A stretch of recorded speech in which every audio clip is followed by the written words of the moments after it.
тендерге қалай қатысамыз? Жаңағындай лоттарды тауып дайындап қойғаннан кейін біз былай қатысамыз.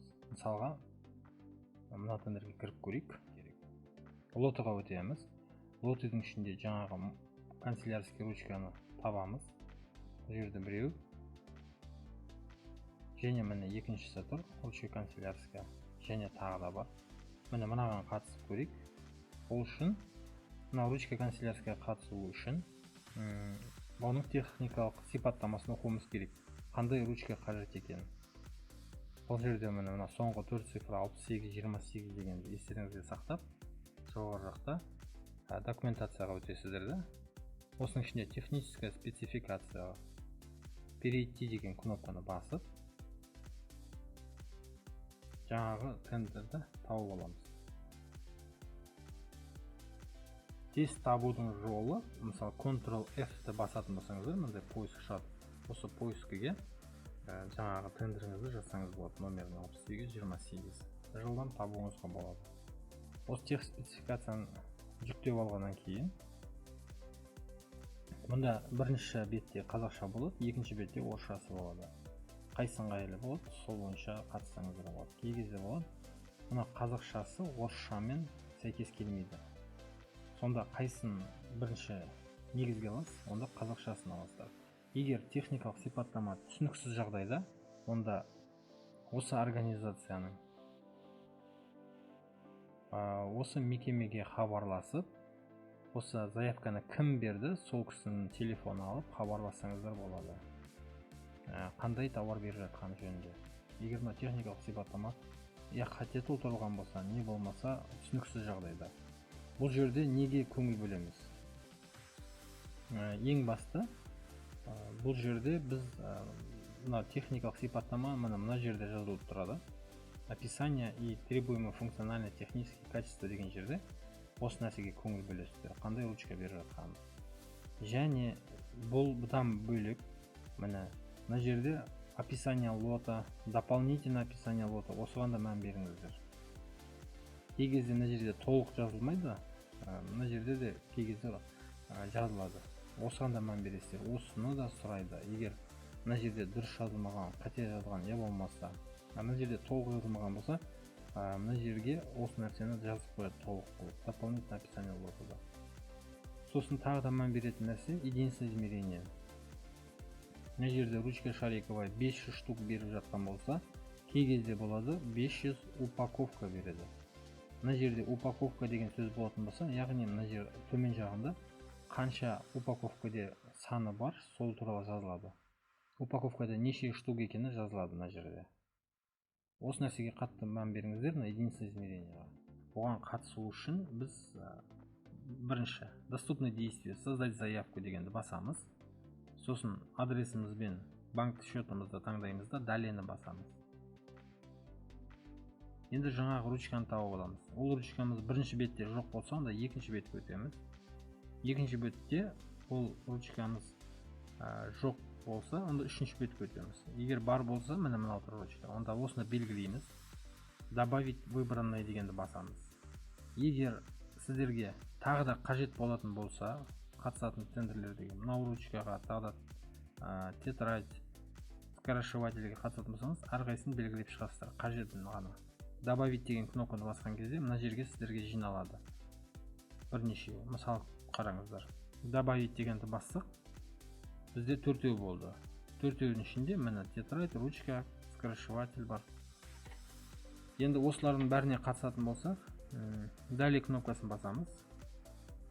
Осы жерде обеспечение заявки деген толтырамыз. Добавить деген кнопканы басып, деньги с электронного кошелька таңдайсыздар. Сохранить басып, назад, дәл осылай төртеуінде толтырып шығамыз. Деньги с электронного кошелька, сохранить, назад. Келесінде дәл солай. Электронный кошелектен ақша шешіліп қалады. Бұл ақша қайтады қай кезде? Егер бұл тендерді ұтып алсаңыздар, бұл әлі ілініп тұрады ақшасы. Сіздер тауарды жеткізіп болғаннан кейін, заказчик исполнен кнопканы басқан кезде қайтады ақша, қайтадан электронный кошелекқа. Мына жерде профильді лицевой счетқа қайтадан мына жерге ақшаларыңыз. Я болмаса 3% исполнение договора ілген кезде бұл автоматты түрде қайтады. Ал ол 3% болса сіздерге заказчик исполнен деп басқан кезде договорда, сол кезде сіздерге 3% қайтады. Бірақ міндетті түрде ол ақшаларыңыз қайтады. Ал мынау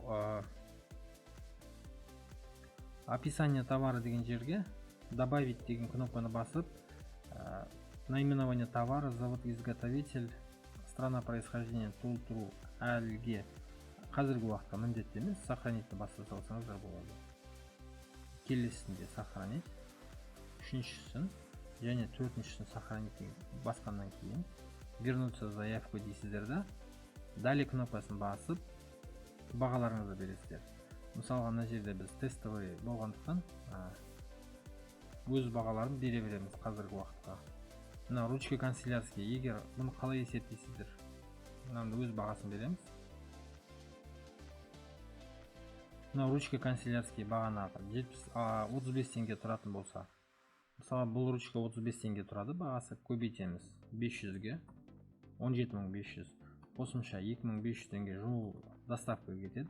Сіздерде барлық расходыңыз 20 000 теңге болады, мынау ручка бойынша. Енді өздеріңіз үстінен қанша пайда көресіздер? 25 000 теңге көргіңіз келсе, 25 000-ды қосып, бұны бөлеміз 500-ге. Сонда бізде 90 теңгеден береміз. 90 теңгеден берсеңіздер, сізде таза пайда 25 000 қалатын бұл жерде. 90 береміз, мына 20 000 расходқа шықса, 25 000 теңге пайда болады. Подписать кнопка басып, выбрать другой сертификат, RSA деген ключін таңдап, бұл жерде парольларыңыз тересіздер.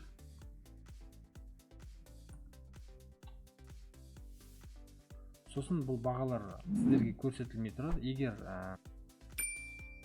баға көрсетілмей тұрады, мына жерге ручканың суретіне бассаңыздар, сіздердің алдын берген бағаларыңызды көрсеңіздер болады. Бұл қай кезде ыңғайлы?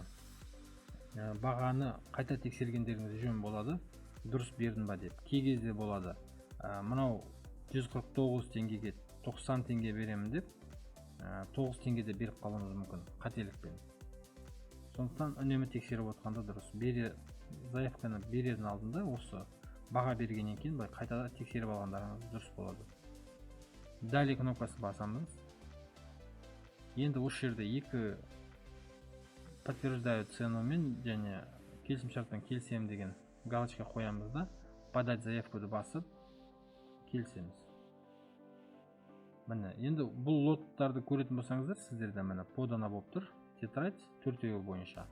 Және мынау уведомлениенің ішіне де сол келіп тұрады подача. Бұны өшіріп тастағандарыңыз жөн болады. Себебі маяқа қажетті сообщениялар келіп қалуы да мүмкін.